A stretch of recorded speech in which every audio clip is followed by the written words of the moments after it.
Hey guys, Nick Espinoza, your chief security fanatic here, and it is Sunday, so we are doing breaches of the week. And before I begin, I'd like to thank the following people that sent me information, messages, whatever that was, and that is Jason Dance, David Walker, and Chris Fallon. Guys, thank you very much for that. It is always appreciated. And if you have a tip for me, please feel free to send it to me, and I am more than happy to give you a shout out as well, because it always helps me out. Now, with that, let's talk about the breaches for this past week. And this was actually a fairly light week compared to previous weeks, which I'm actually very thrilled, not just because this video is going to be shorter or the podcast is going to be shorter, but because that just means we've had less breaches out there, hopefully this week. Either that or a lot have gone unreported, and next week is going to be bonkers. But with that, let's start with Life's Good. You may know them as LG Electronics, because the Maze ransomware group are now claiming on their website to have breached and locked down the network of this South Korean massive corporation. Now, the details of the attack have not yet been released, but the attackers stated that they have stolen from LG proprietary information for projects that involve their ties to large U.S. corporations. Maze told Bleeping Computer that they have breached LG Electronics and stole 40 gig of source code from the manufacturer. So that's going to be pretty big. We'll see where that goes, and obviously I'll keep you informed here. Moving on.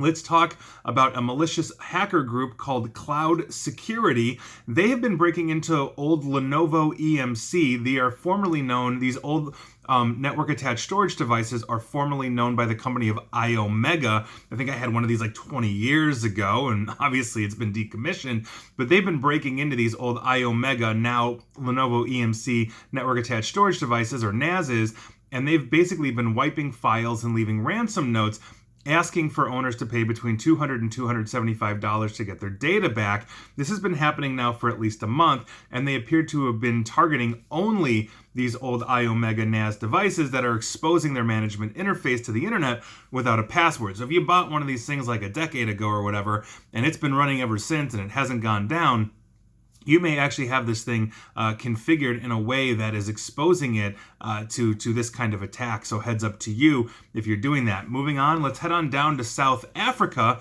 and talk about a company called Logbox. Now, they are a medical data startup that bills themselves as an absolutely secure way of replacing paper forms for sharing patient data with doctors. And you know where I'm going with this. They exposed user accounts and patient data following what is being reported as a security lapse. Now, security researcher Anurag Sen found an exposed database belonging to the company containing account access tokens for thousands of Logbox users, which, if were used, would basically grant access into the account without actually needing the password. And so that's obviously a very serious issue. Sen also reported the database to the company, or rather he reported this exposed database to the company but did not hear back.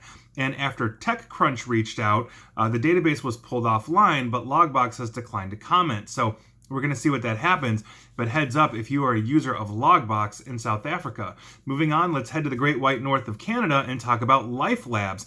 An audit into LifeLabs' 2019 massive data breach, which I actually reported on here, basically his data breach was British Columbia and Ontario, those provinces. Their privacy commissioners found the testing giant had collected more personal health information than necessary and lacked adequate security policies and procedures to protect this data. Personal health information of 15 million Canadian patients were impacted. So heads up, that's where you are with LifeLabs. Moving on, let's talk about Home Chef. This is the meal kit service. And I actually talked about them a few weeks ago, but this is actually something above and beyond that possibly, which I will get to in a moment, because they confirmed a security incident that exposed the personal information of 8 million customers. Now, this data includes email addresses, names, phone numbers, encrypted passwords, the last 4 digits of credit cards used to place orders online, and more. And to make matters worse, and this is what I am talking about previously, is that announcement follows the previous report related to Shiny Hunters, which is the malicious hacking group that was already selling user databases from 11 companies, including Home Chef, on the dark web for a few $1,000s US. And so the question then becomes, and Home Chef has not confirmed this, whether this incident is something separate, meaning another group got in, or if they are simply reporting that what shiny hunters had already done, what we've already been reporting on for weeks here. So we'll see where that goes. Obviously, I'll keep you up to date. Moving on, we're going to head back up to the Great White North in Toronto, Canada, and talk about OneClass. This is an e-learning platform which provides study guides and educational assistance to millions of students, and over 1 million students have had their data exposed on a publicly accessible cloud database. Now, this database was 27 gigabytes in size and includes 8.9 million records, and the possible data that was exposed was full names, email addresses, schools and universities attended, contact numbers, some enrollment data, and OneClass account details. And the kicker to the whole thing, and this is going to be, I think, very troubling for the Canadian government, is that the students range in age from 13 and up. So we are now talking about data breach that is involving minors. So here we are. Moving on. Let's talk about the University of Michigan. And I found this one absolutely interesting because this whole thing happened in the last 48 hours or so. Warnings started circulating this past Friday, July 3rd, on social media about a potential breach of students, and apparently this went viral to University of Michigan students that were obviously all plugged in on Twitter. On Saturday, July 4th, though, the University of Michigan released a statement saying that the information was from older third-party data breaches like Chegg, Zynga, and LinkedIn, where users use their student emails to sign in and register. This kind of stuff happens all the time. It's also why we never recommend using like a business or, I guess, educational email account to sign up for other things. Use it for business and not anything else. So hopefully this is absolutely correct, and all they did was just grab credentials and run a credential surfing attack against the University of Michigan. We shall see.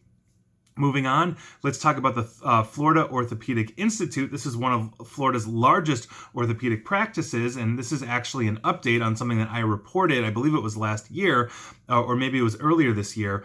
But basically, the Florida, they're getting a class action lawsuit filed against them because the Florida Orthopedic Institute sent letters dated June 18th to current and former patients, potentially thousands of them, alerting them to a breach and offering free credit monitoring. Now, the attorney for the class action, John Yachunas, which I believe I'm pronouncing correctly, says the monitoring is only for a year, which is basically the default. That is essentially law. So if my company gets you data breached for whatever, we are going to be offering you 1 year. And basically a lot of people thought, oh, well, when the Equifax breach happened and they're offering us free credit monitoring for a year, that is for compensation. No, that's required. And so the attorney here is basically saying that that doesn't go nearly enough to help the victims, and they are seeking $99 million in a class action lawsuit. We will see where that goes. Moving on, let's head on down to Las Vegas for a company called V-Shred. They are a diet supplement and exercise program company that apparently has users all over the world. They just exposed personally identifiable information on more than 99,000 of their customers, and this was due to an online database that was left insecure. Now, researchers at VPN Mentors said they found an unsecured Amazon AWS bucket that held 1.3 million personal files and 606 gig of data in total. So we will see where this goes. I don't have much more information at the moment. Next up, I'm talking to BMW, Mercedes, and Hyundai owners in the United Kingdom. Personal information on almost 400,000 UK-based BMWs is being sold to the highest bidder on basically dark web markets. And this malicious hacking group is calling themselves Kelvin Security Team. They gained access to the BMW customer database and listed it for sale. And they are claiming that they got a hold of this database via a call center that works with a range of car manufacturers, which is where Mercedes and Hyundai come in as well. And the database is believed to consist of 500,000 customer records dating from 2016 to 2018. And it's not just the BMWs, but the rest of the other 100,000 are Mercedes, Honda, Hyundai, and Seat, S-E-A-T. They're out of Spain. I believe they are basically a rebranding of Audi for Spain. But Mercedes, Hyundai, Honda, and Seat, as well as BMW. If you're in the UK and you've had to call for whatever reason, heads up to you. Moving on, let's talk about CNY Works. This is out of New York State. They're a nonprofit agency that helps the unemployed find jobs, and a data breach of CNY Works may have exposed names and social security numbers of 56,000 of their members or applicants, and right now, as far as I know, only names and social security numbers have been hit, and so hopefully it's not going to get worse from there. And finally, I have two different stories for you today on two different data breaches that are kind of interesting, if you will, or changing the game a little bit. The first one is a company called Ventel. That's Venntel. They actually haven't been breached. They've been breaching you. Now, here's what's going on. They are facing a congressional scrutiny for selling user data to both the FBI and the Department of Homeland Security here in the United States. The U.S. House of Representatives Committee on Oversight and Reform is investigating this data firm that allegedly bought and sold smartphone data to sell to government agencies. The people in question the data in question include location data and has basically, very high potential to be able to expose places you go, like work and home and all of that. So we are talking essentially about GPS information. Now, Ventel has reportedly contracted with both the FBI and the Department of Homeland Security, and the Department of Homeland Security previously used this information to track people crossing the United States border, they're saying illegally. Ventel has apparently updated its contract recently with the FBI, and that was in May of this year, which calls into question just how the firm has been collecting the data and what its app-based sources were. Now, unfortunately, no other information is available on that at the moment, but obviously we are still going through this investigation. So the question then that you should have is, does this mean that you're potentially being tracked?